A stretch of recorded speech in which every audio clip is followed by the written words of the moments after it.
Olá, combatentes! Sejam bem-vindos de volta ao Curiosos da Caserna. Se você é novo por aqui, sua companhia é motivo de satisfação para nós.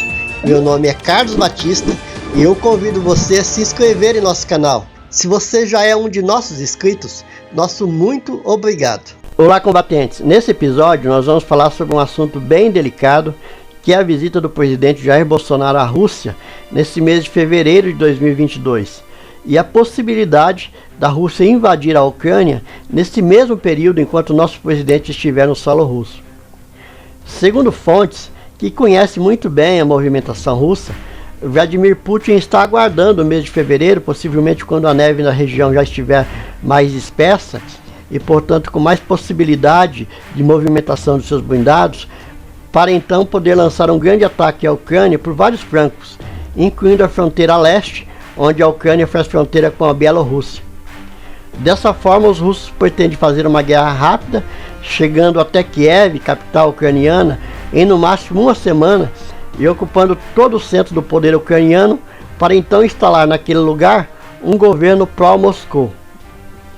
Para especialistas, se isso efetivamente acontecer, da Rússia invadir a Ucrânia enquanto nosso presidente estiver em visita à Rússia, o Brasil poderia ser envolvido em uma teia de interesses mundiais sem precedentes.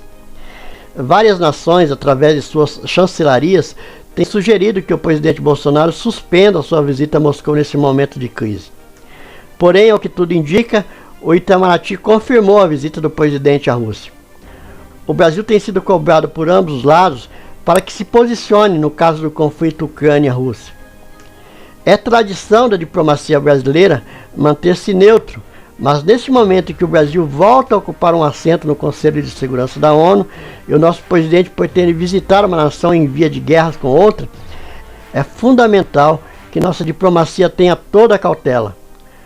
O Brasil não pode ser usado pelas grandes potências nesse joguinho sujo. Porém, se não tivermos inteligência, é isso que vai acontecer. Temos muitas ligações com o povo ucraniano, assim como temos muitos interesses comerciais com os russos. No Paraná, estado em que eu moro, temos a maior colônia de ucranianos fora da Ucrânia. O presidente daquele país é ideologicamente aliado à direita, assim como o presidente Bolsonaro.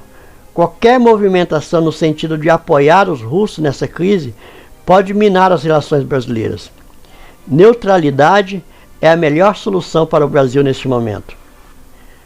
Muito bem, meus amigos, se vocês assistiram até aqui, meu muito obrigado. Até o próximo vídeo, fiquem com Deus e não se esqueça de curtir, de compartilhar, de comentar, deixando a sua opinião a respeito desse assunto. Todos os comentários serão lidos e respondidos na medida do possível.